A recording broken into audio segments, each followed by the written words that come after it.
जय श्री राधे भक्तों। आज हम आपके लिए यहाँ पर लेकर आए हैं श्री राम गीता। भक्तों, पुराणों में कई श्री राम गीताएं पाई गई हैं। प्रत्येक में वक्ता भगवान श्री रामचंद्र जी ही हैं, लेकिन श्रोता और प्रतिपाद्य विषय अलग अलग हैं। आध्यात्म रामायण के उत्तरकांड के पंचम सर्ग के रूप में एक राम गीता प्राप्त होती है, जहाँ पर सीता जी के वनवास प्रसंग के अनंतर एक बार जब लक्ष्मण जी ने भगवान श्री रामचंद्र जी से अज्ञान रूपी सागर को पार कराने वाले ज्ञानोपदेश देने की प्रार्थना की। इसमें रघुनाथ जी ने उनको जो उपदेश दिया वही राम गीता कहलाया। इसमें युक्ति युक्त विवेचन के द्वारा आत्मज्ञान को ही विशुद्ध ज्ञान बता करके सभी इंद्रियों के विषयों से निवृत्त करके आत्मानुसंधान हेतु प्रेरित किया गया है। विवेच्य सामग्री गूढ़ वेदांतिक होते हुए भी बड़े ही सहज और सारगर्भिक हैं। इस श्री राम गीता को हम यहाँ पर लेकर के आए हैं हिंदी में। तो चलिए शुरू करते हैं। किसी दिन भगवान श्री राम, जिनके चरण कमलों की सेवा साक्षात श्री लक्ष्मी जी करती हैं, एकांत में बैठे हुए थे। उस समय शुद्ध विचार वाले लक्ष्मण जी ने उनके पास आकर उन्हें भक्ति पूर्वक प्रणाम करके अति विनीत भाव से कहा। लक्ष्मण जी बोले, हे महामते, आप शुद्ध ज्ञान स्वरूप समस्त देहधारियों के आत्मा, सबके स्वामी और स्वरूप से निराकार हैं। जो आपके चरण कमलों के लिए भ्रमर रूप हैं, उन परम भागवतों के सहवास के रसिकों को आप ज्ञान दृष्टि से दिखलाई देते हैं। हे प्रभु, योगी जन जिनका निरंतर चिंतन करते हैं, संसार से छुड़ाने वाले उन आपके चरण कमलों की मैं शरण में हूँ।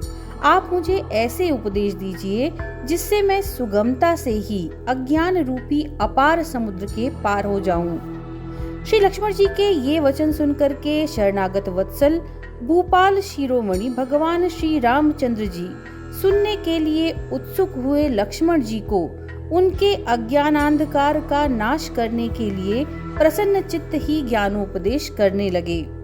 भगवान श्री राम जी बोले, सबसे पहले अपने अपने वर्ण और आश्रम के लिए शास्त्रों में बतलाई हुई क्रियाओं का यथावत पालन करके अपने चित्त को शुद्ध हो जाने पर उन कर्मों को छोड़ दें और शम दमादि साधनों से संपन्न हो आत्मज्ञान की प्राप्ति के लिए सद्गुरु की शरण में जाएं।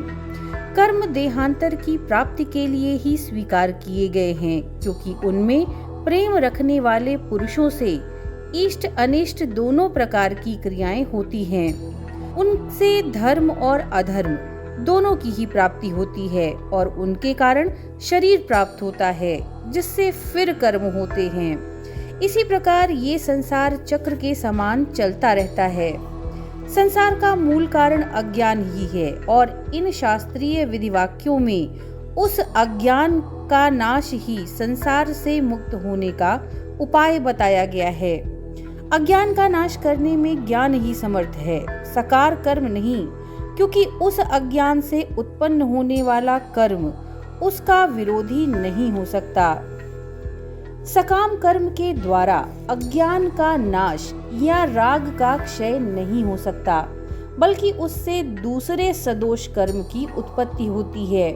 उससे पुनः संसार की प्राप्ति होना अनिवार्य है। इसलिए बुद्धिमान को ज्ञान विचार में ही तत्पर होना चाहिए।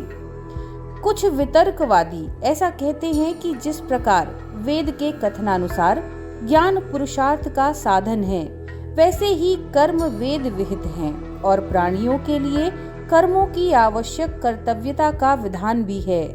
इसलिए वे कर्म ज्ञान के सहकारी हो जाते हैं। साथ ही श्रुति ने कर्म ना करने में दोष भी बतलाया है। इसलिए मुमुक्षु को उन्हें सर्वदा करते रहना चाहिए। और यदि कोई कहे कि ज्ञान स्वतंत्र है एवं निश्चय ही अपना फल देने वाला है, उसे मन से भी किसी और की सहायता की आवश्यकता नहीं है, तो उसका ये कहना भी ठीक नहीं, क्योंकि जिस प्रकार वेदोक्त यज्ञ सत्य कर्म होने पर भी अन्य कारकादि की अपेक्षा करता ही है, उसी प्रकार विधि से प्रकाशित कर्मों के द्वारा ही ज्ञान मुक्ति का साधन हो सकता है। इसलिए कर्मों का त्याग उचित नहीं है। सिद्धांती ऐसा जो कोई कुतर्की कहते हैं, उनके कथन में प्रत्यक्ष विरोध होने के कारण वह ठीक नहीं है, क्योंकि कर्म देहाभिमान से होता है और ज्ञान अहंकार के नाश होने पर सिद्ध होता है। वेद वाक्यों का विचार करते करते विशुद्ध विज्ञान के प्रकाश से उद्भासित जो चरम आत्मवृत्ति होती है, उसी को विद्या या आत्मज्ञान कहते हैं। इसके अतिरिक्त कर्म संपूर्ण कारकादि की सहायता से होता है, किंतु विद्या समस्त कारकादि का नाश कर देती है। इसलिए समस्त इंद्रियों के विषयों से निवृत्त होकर के निरंतर आत्मानुसंधान में लगा हुआ बुद्धिमान पुरुष संपूर्ण कर्मों का सर्वथा त्याग कर दे, क्योंकि विद्या का विरोधी होने के कारण कर्म का उसके साथ समुच्चय नहीं हो सकता। जब तक माया से मोहित रहने के कारण मनुष्य का शरीर आदि में आत्मभाव है, तभी तक उसे वैदिक कर्मानुष्ठान कर्तव्य हैं।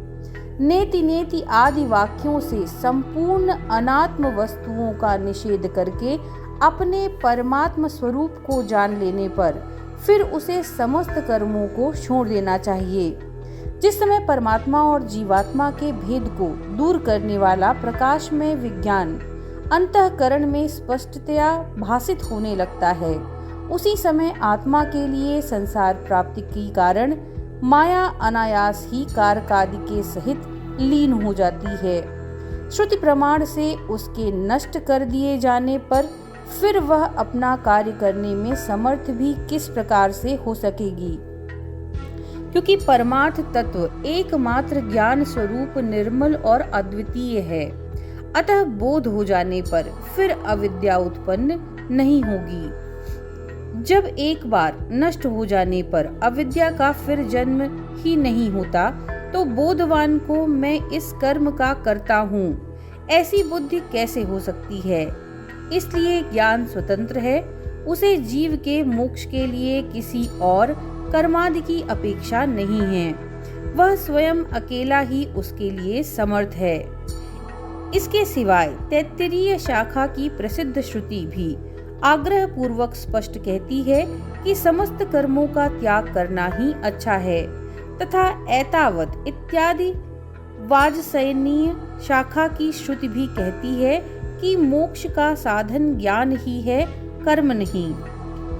और तुमने ज्ञान की समानता में यज्ञादि का दृष्टांत दिया, सो ठीक नहीं है, क्योंकि उन दोनों के फल अलग अलग हैं। इसके कारण इसके अतिरिक्त यज्ञ तो होता ऋत्विक यजमान आदि बहुत से कारकों से सिद्ध होता है, और ज्ञान इससे विपरीत है, अर्थात वह कारकादि से साध्य नहीं है।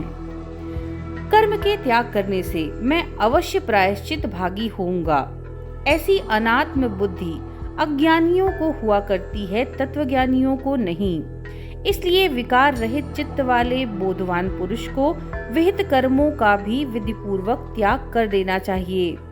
फिर शुद्ध चित्त होकर श्रद्धा पूर्वक गुरु की कृपा से तत्वमसि इस महावाक्य के द्वारा परमात्मा और जीवात्मा की एकता जानकर सुमेरु के समान निश्चल एवं सुखी हो जाएं। यह नियम ही है कि प्रत्येक वाक्य का अर्थ जानने में पहले उससे पदों के अर्थ का ज्ञान ही कारण है। इसमें तत्वमसि महावाक्य के तत् और त्वम पद क्रम से परमात्मा और जीवात्मा के वाचक हैं, और असि उन दोनों की एकता करता है। इन दोनों यानी जीवात्मा और परमात्मा में जीवात्मा प्रत्यक यानी अंतःकरण का साक्षी है, और परमात्मा परोक्ष यानी इंद्रियातीत है। इस वाच्यार्थ रूप विरोध को छोड़कर और लक्षणावृत्ति से लक्षित उन शुद्ध चेतनता को ग्रहण कर उसे ही अपना आत्मा जाने, और इस प्रकार एक ही भाव से स्थित हो जाएं। इन तत् और त्वम पदों में एक रूप होने के कारण जहती लक्षणा नहीं हो सकती, और परस्पर विरोध होने के कारण अजहल लक्षणा भी नहीं हो सकती। इसलिए सोयम यानी यह वही है। इन दोनों पदों के अर्थ की भांति इन तत् और त्वम पदों में भी भागवत्य लक्षणा ही निर्दोषता से हो सकती है। पृथ्वी आदि पंचीकृत भूतों से उत्पन्न हुए सुख दुखादि कर्म भोगों के आश्रय और पूर्वोपार्जित कर्म फल से प्राप्त होने वाले इस मायामय आदि अंतवान शरीर को विज्ञजन आत्मा की स्थूल उपाधि मानते हैं और मन बुद्धि 10 इंद्रिय तथा 5 प्राण इन 17 अंगों से युक्त और अपंचीकृत भूतों से उत्पन्न हुए सूक्ष्म शरीर को, जो भोक्ता के सुख दुखादि अनुभव का साधन है, आत्मा का दूसरा देह मानते हैं। इनके अतिरिक्त अनादि और अनिर्वाच्य मायामय कारण शरीर ही जीव का तीसरा देह है। इस प्रकार उपाधि भेद से सर्वथा पृथक स्थित अपने आत्मरूप को क्रमशः उपाधियों का बाध करते हुए अपने हृदय में निश्चय करें। स्फटिक मणि के समान यह आत्मा भी अन्नमयादि भिन्न भिन्न कोशों में उनके संग से उन्हीं के आकार का भासने लगता है, किंतु इसका भली प्रकार विचार करने से यह अद्वितीय होने के कारण असंग रूप और अजन्मा निश्चित होता है। त्रिगुणात्मिका बुद्धि की ही स्वप्न, जागृत और सुषुप्ति भेद से 3 प्रकार की वृत्तियां दिखाई देती हैं, किंतु इन तीनों वृत्तियों में से प्रत्येक एक दूसरे में व्यभिचार होने के कारण ये 3 ही एकमात्र कल्याण स्वरूप नित्य परम ब्रह्म में मिथ्या हैं, अर्थात इनमें इन वृत्तियों का सर्वथा अभाव है। बुद्धि की वृत्ति ही देह, इंद्रिय, प्राण, मन और चेतन आत्मा के संघात रूप से निरंतर परिवर्तित होती रहती है। यह वृत्ति तमोगुण से उत्पन्न होने वाली होने के कारण अज्ञान रूपा है और जब तक यह रहती है तब तक ही संसार में जन्म होता रहता है। नेति नेति आदि श्रुति प्रमाण से निखिल संसार का बाध करके और हृदय में चिद घनामृत का आस्वादन करके संपूर्ण जगत को उसके सार रूप सत यानी ब्रह्म को ग्रहण करके त्याग दे, जैसे नारियल के जल को पीकर मनुष्य उसे फेंक देता है। आत्मा न कभी मरता है न जन्मता है, वह न कभी क्षीण होता है और न बढ़ता ही है।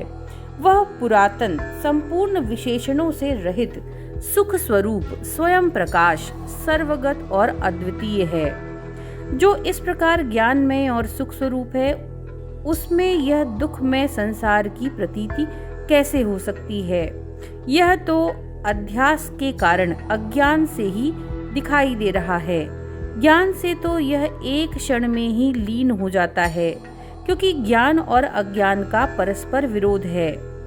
भ्रम से जो अन्य में अन्य की प्रतीति होती है, उसी को विद्वानों ने अध्यास कहा है। जिस प्रकार असर्प रूप रज्जु आदि में सर्प की प्रतीति होती है, उसी प्रकार ईश्वर में संसार की प्रतीति हो रही है। जो विकल्प और माया से रहित है, उस सब के कारण निरामय अद्वितीय और चित स्वरूप परमात्मा ब्रह्म में पहले इस अहंकार रूप अध्यास की ही कल्पना होती है।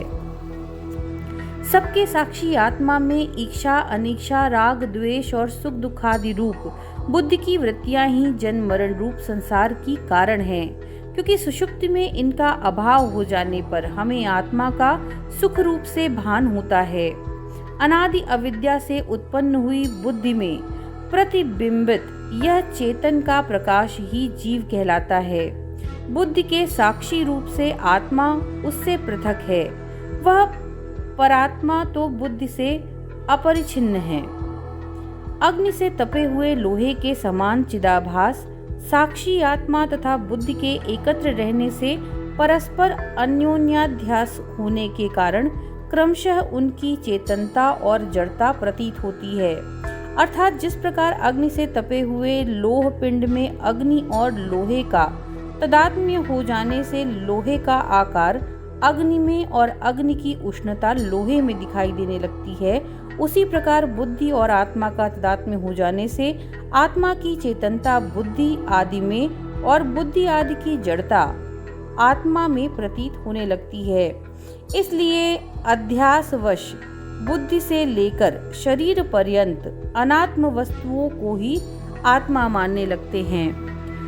गुरु के समीप रहने से और वेद वाक्यों के आत्मज्ञान का अनुभव होने पर अपने हृदयस्थ उपाधि रहित आत्मा का साक्षात्कार करके आत्मा रूप से प्रतीत होने वाले देहादि संपूर्ण जड़ पदार्थों का त्याग कर देना चाहिए। मैं प्रकाश स्वरूप अजन्मा, अद्वितीय, निरंतर, भासमान, अत्यंत निर्मल, विशुद्ध, विज्ञान घन, निरामय, क्रिया रहित और एकमात्र आनंद स्वरूप हूँ। मैं सदा ही मुक्त, अचिंत्य शक्ति, अतीन्द्रिय, ज्ञान स्वरूप, अविकृत रूप और अनंत पार हूँ। वेदवादी पंडित जन अहरनिश मेरा हृदय में चिंतन करते हैं। इस प्रकार सदा आत्मा का अखंड वृत्ति से चिंतन करने वाले पुरुष के अंतःकरण में उत्पन्न हुई विशुद्ध भावना तुरंत ही कारकादि के सहित अविद्या का नाश कर देती है। जिस प्रकार नियमानुसार सेवन की हुई औषधि रोग को नष्ट कर डालती है। आत्मचिंतन करने वाले पुरुष को चाहिए एकांत में इंद्रियों का उनके विषयों से हटाकर और अंतःकरण को अपने अधीन करके बैठें और आत्मा में स्थित होकर और किसी साधन का आश्रय न लेकर शुद्ध चित्त हुआ केवल ज्ञान दृष्टि द्वारा एक आत्मा की ही भावना करें। यह विश्व परमात्मा स्वरूप है ऐसा समझकर इसे सबके कारण रूप आत्मा में लीन करें। इस प्रकार जो पूर्ण चिदानंद स्वरूप से स्थित हो उसे बाह्य अथवा आंतरिक किसी भी वस्तु का ज्ञान नहीं रहता। समाधि प्राप्त होने से पूर्व ऐसा चिंतन करें कि संपूर्ण चराचर जगत केवल ओमकार मात्र है। यह संसार वाच्य है और ओमकार इसका वाचक है। अज्ञान के कारण ही इसकी प्रतीति होती है और ज्ञान होने पर इसका कुछ भी नहीं रहता। ओंकार में अ, उ और म ये 3 वर्ण हैं। इनमें से अकार विश्व यानी जागृति के अभिमानी का वाचक है। उकार तेजस यानी स्वप्न के अभिमानी कहलाता है और मकार प्राज्ञ यानी सुषुप्ति के अभिमानी को कहते हैं। यह व्यवस्था समाधि लाभ से पहले की है। तत्व दृष्टि से ऐसा कोई भेद नहीं। नाना प्रकार के स्थित आकार रूप विश्व पुरुष को उकार में लीन करें और ओमकार के द्वितीय वर्ण तेजस रूप उकार को उसके अंतिम वर्ण मकार में लीन करें। फिर कारणात्मा प्राज्ञ रूप मकार को भी चिदघन रूप परमात्मा में लीन करें और ऐसी भावना करें कि वह नित्य मुक्त विज्ञान स्वरूप उपाधिहीन निर्मल परम ब्रह्म मैं ही हूँ। इस प्रकार निरंतर परमात्मा भावना करते करते जो आत्मानंद में मग्न हो गया तथा जिसे संपूर्ण दृश्य प्रपंच विस्मृत हो गया, वह नित्य आत्मानंद का अनुभव करने वाला जीवन मुक्त योगी निस्तरंग समुद्र के समान साक्षात मुक्त स्वरूप हो जाता है। इस प्रकार जो निरंतर समाधि योग का अभ्यास करता है, जिसके संपूर्ण इंद्रिय गोचर विषय निवृत्त हो गए हैं तथा जिसने काम क्रोधादि संपूर्ण शत्रुओं को परास्त कर दिया है, उस 6 इंद्रियों मन और 5 ज्ञानेंद्रियों को जीतने वाले महात्मा को मेरा निरंतर साक्षात्कार होता है। इस प्रकार अहर्निश आत्मा का ही चिंतन करता हुआ मुनि सर्वदा समस्त बंधनों से मुक्त होकर रहे तथा कर्ता भोक्तापन के अभिमान को छोड़कर प्रारब्ध फल भोगता रहे। इससे वह अंत में साक्षात मुझमें ही लीन हो जाता है। संसार को आदि अंत और मध्य में सब प्रकार भय और शोक का ही कारण जानकर समस्त वेद विहित कर्मों का त्याग कर दें तथा संपूर्ण प्राणियों के अंतरात्मा रूप अपने आत्मा का भजन करें। जिस प्रकार समुद्र में जल, दूध में दूध, महाकाश में घटाकाश आदि और वायु में वायु मिलकर एक हो जाते हैं, उसी प्रकार इस संपूर्ण प्रपंच को अपने आत्मा के साथ अभिन्न रूप से चिंतन करने वाले जीव मुझ परमात्मा के साथ अभिन्न भाव से स्थित हो जाते हैं। यह जो जगत है वह श्रुति, युक्ति और प्रमाण से बाधित होने के कारण चंद्रभेद और दिशाओं में होने वाले दिग्भ्रम के समान मिथ्या ही है। ऐसी भावना करता हुआ लोक व्यवहार में स्थित मुनि इसे देखें। जब तक सारा संसार मेरा ही रूप दिखलाई ना दे तब तक निरंतर मेरी आराधना करता रहे। जो श्रद्धालु और उत्कट भक्त होता है उसे अपने हृदय में सर्वदा मेरा ही साक्षात्कार होता है। हे प्रिय, संपूर्ण श्रुतियों के सार रूप इस गुप्त रहस्य को मैंने निश्चय करके तुमसे कहा है। जो बुद्धिमान इसका मनन करेगा वह तत्काल समस्त पापों से मुक्त हो जाएगा। यह जो कुछ जगत दिखाई देता है वह सब माया है। इसे अपने चित्त से निकालकर मेरी भावना से शुद्ध चित्त और सुखी होकर आनंद पूर्ण और क्लेश शून्य हो जाओ। जो पुरुष अपने चित्त से मुझ गुणातीत निर्गुण का अथवा कभी कभी मेरे सगुण स्वरूप का भी सेवन करता है वह मेरा ही रूप है। वह अपनी चरण रज के स्पर्श से सूर्य के समान संपूर्ण त्रिलोकी को पवित्र कर देता है। यह अद्वितीय ज्ञान समस्त श्रुतियों का एकमात्र सार है। इसे वेदांत वैद्य भगवत पाद मैंने ही कहा है। जो गुरु भक्ति संपन्न पुरुष इसका श्रद्धा पूर्वक पाठ करेगा उसकी यदि मेरे वचनों में प्रीति होगी तो वह मेरा ही रूप हो जाएगा। इति श्रीमद्ध्यात्म रामायणे उमा महेश्वर संवादे उत्तरकांडे श्री राम गीता संपूर्णा। नमो नारायण।